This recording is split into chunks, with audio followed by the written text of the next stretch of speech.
there's one statement I found only gets more true over time. It's that it is really, really hard out there in the world for white males.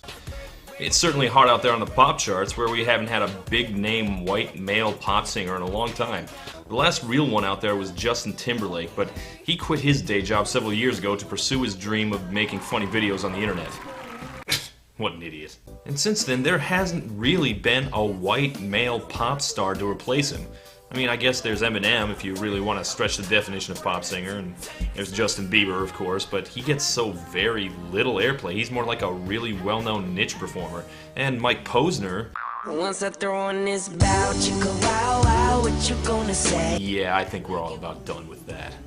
So, there was a major vacancy that needed to be filled in the pop world.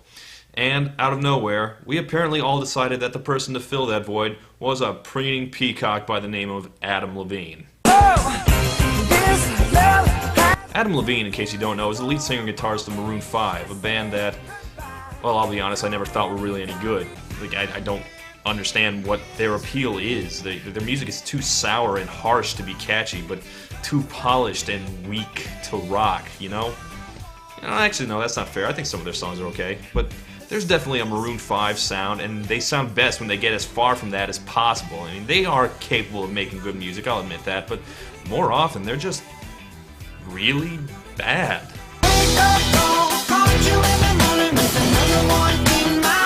Seriously, why would anyone want to listen to this? Now, allegedly, their sound is based on funk rock, but their idea of funk is stiffer and whiter than a dead harp seal. Not helping either is the fact that I've always been kind of put off by Adam Levine's weird, not quite human voice. Seriously, he's like a clarinet that somehow learned to talk. No wonder their first single was called Harder to Breathe. He sounds like he's running out of air. Like I said, they're not always terrible, but for the most part, Maroon 5 writes a lot of catty, douchey songs, and Adam Levine really just seems way too impressed with himself, so I was not too broken up when that last Maroon 5 album didn't do so well. Probably because it didn't mention clubs enough, and that was all we were listening to last year. But Levine apparently didn't like the idea of him fading into obscurity as much as I did, so he started working overtime to keep up with the publicity. Became a celebrity judge on some American Idol ripoff called The Voice. He started hitting all the talk shows, did guest verses on hip-hop songs, and most importantly, his band recorded a dance jam called Moves Like Jagger. Let's let the man explain. I don't know if we expected Jagger to be so successful. It was one of those songs that was definitely a risk. It's a bold statement, so it's different for us because we've never released a song like that. But it's exciting to do something different, do something new. Bullshit. What, you mean these guys? Maroon 5? Their new bold statement is a disco-y rock tune about sex? Whoa, guys, slow down. You're moving so fast with this radical shift in direction, I'm getting like whiplash over here. Well, that's what I thought at first, at least. But after repeated listens, I do get the sense that this legitimately is a change in direction for Maroon 5. But I don't mean that in any of the good ways. Now, I'm calling Adam Levine a new pop star because although Maroon 5 have always insisted they're a legit rock band, they've never seemed more like a pre-packaged studio creation than here. Musically, there's not a big difference in their sound, but what I hear in Moves Like Jagger is the same thing I heard in Girlfriend by Avril Lavigne or Kelly Clarkson's My Life Would Suck Without You. It's the sound of an act who pretended at least to have some measure of originality, now completely giving in and making trend-riding, pre-packaged retreads of better work. And yes, I know the acts I listed were never exactly bastions of artistic integrity or anything, but there's still a noticeable loss of personality and inspiration here. Now, that doesn't make Moves Like Jagger bad, exactly. In fact, I dare say I enjoy it more than most Maroon 5 songs. But there's still something important missing. What I Don't Want to Miss a Thing meant for Aerosmith, Moves Like Jagger represents for Maroon 5. So yeah, basically I'm calling it a sellout move. Which I realize is a very serious charge to make, but I think I can back that up with evidence. Starting, of course, with the stupid title. Kiss me till you're drunk and I'll show you all the moves like Jagger. I've got the moves like Jagger. Moves like shit. Like what? Snorting cocaine? Yes, ladies and gentlemen, you are looking at the first time in history that anyone has tried to pick up a girl by saying they can dance like Mick Jagger. I've got the moves. I mean, moves like Michael, moves like James Brown, moves like Jagger?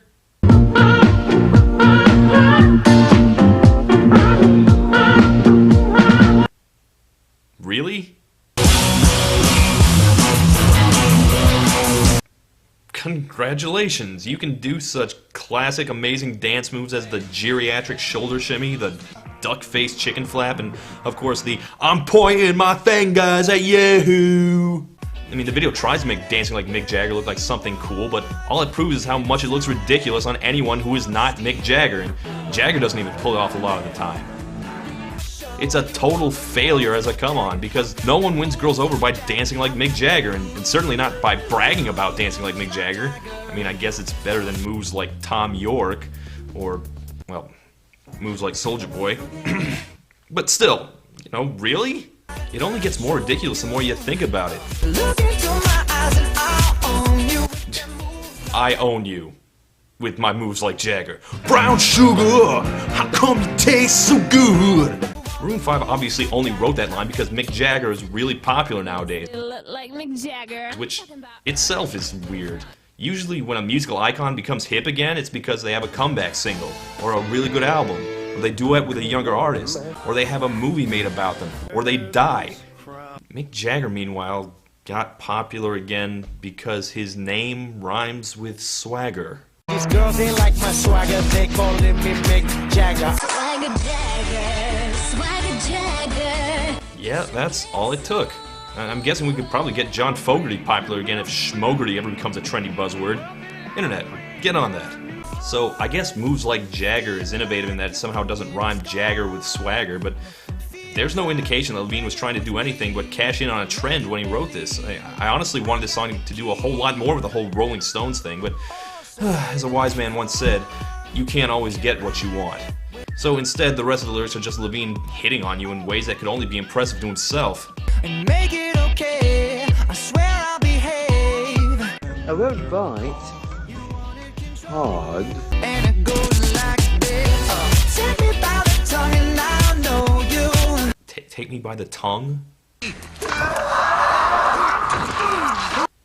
That's your pickup line? Take me by the... No. No. No. I think the lyrics are just clunky and obvious. I put on a show, now we're naked. Now we're naked! How'd that happen? So, wanna see my Mick Jagger moves? Jumpin' Jack Flash, it's a gas! Yeah, sorry, it's just my mind always pulls back to Mick Jagger because it's the only thing of interest lyrically in the song. In fact, one of the most grating things about the song is how little it has to do with the Rolling Stones outside of the title. It sure as hell doesn't sound like the Rolling Stones, and there's no real indication in the lyrics that Levine knows the slightest thing about Mick Jagger other than he's presumably a cool guy you'd want to compare yourself to. And what's worse, and there's no other way to say it, Adam Levine does not have the moves like Mick Jagger. Moves like Tom Jones, maybe. Jagger, no. And it's not just the dancing, it's the attitude. The Rolling Stones were loose and mean and dirty, and they sang about things like Satan and slave rape. If they'd named the song Moves Like Elvis, it still would have been wrong, but at least would have been in the right ballpark. But you know what, they just didn't care. And it's just like, what's popular right now? Mick Jagger. Mick Jagger. Let's write a song about Mick Jagger. And whistling is popular too. Everyone's whistling, so let's add some whistles in there. It sounds like studio executives wrote it. Oh, right, and before I forget, there's also one other big reason for that. You wanna know how to make me smile? Take control on me just for the night. Whoa, Christina Aguilera was on The Voice with Maroon 5, and now she's on a song by Maroon 5. What a weird coincidence! But if I share my secret, you're gonna have to keep it. If moves like Jagger looks like a nervous, awkward move from Maroon 5, it reeks of utter desperation for Christina Aguilera. I wish I had more time to dedicate to Christina's descent into complete irrelevance, especially that colossal failure of her last album and its terrible debut single and its god-awful video. I mean, there's a huge difference between Lady Gaga making weird, provocative videos because she has a lot of ideas she thinks are cool and wants to share, and Christina ham-fistedly trying to be shocking in the laziest way possible. It's just, as an artist, she's always seemed just confused about what she's trying to accomplish, and that's especially obvious on her horribly gratuitous guest verse. It just shows how little Aguilera has grown as an artist, too. Nobody else can see this. It's just the same damn thing she always sings. I didn't watch The Voice, but I can't imagine Aguilera's advice was any good. I thought it was pitchy, and also, you need to belt out, "Hey, hey, hey!" at the end of every line.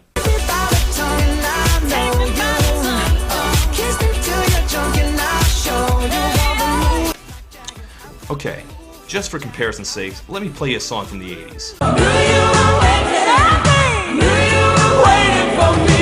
In 1987, Aretha Franklin recorded a love song with George Michael. That actually happened. Now keep in mind that this is a not very good duet between a 45-year-old black woman and a young gay man. And somehow the two of them still have more chemistry than Levine and Aguilera have on this track.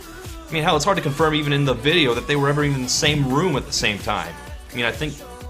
Was that her? I thought I saw her. No, there's... Well, gee, I don't know. Was that really her or a stand-in?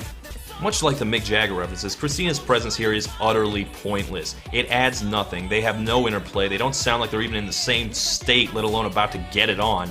And by the way, what exactly is this secret they keep singing about? But if I share my secret, you're gonna have to keep it. Like, neither of them are known for being modest, so what is it? Do they have really embarrassing fetishes or what?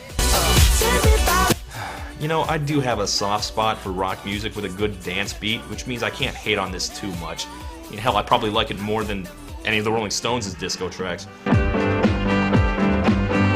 But ultimately, this song is just not schmo-gritty enough for my taste. It's just kind of disheartening to see Maroon 5, who are always too glossy for their own good to begin with, releasing a single that's about as superficial and pointless as Party Rock Anthem.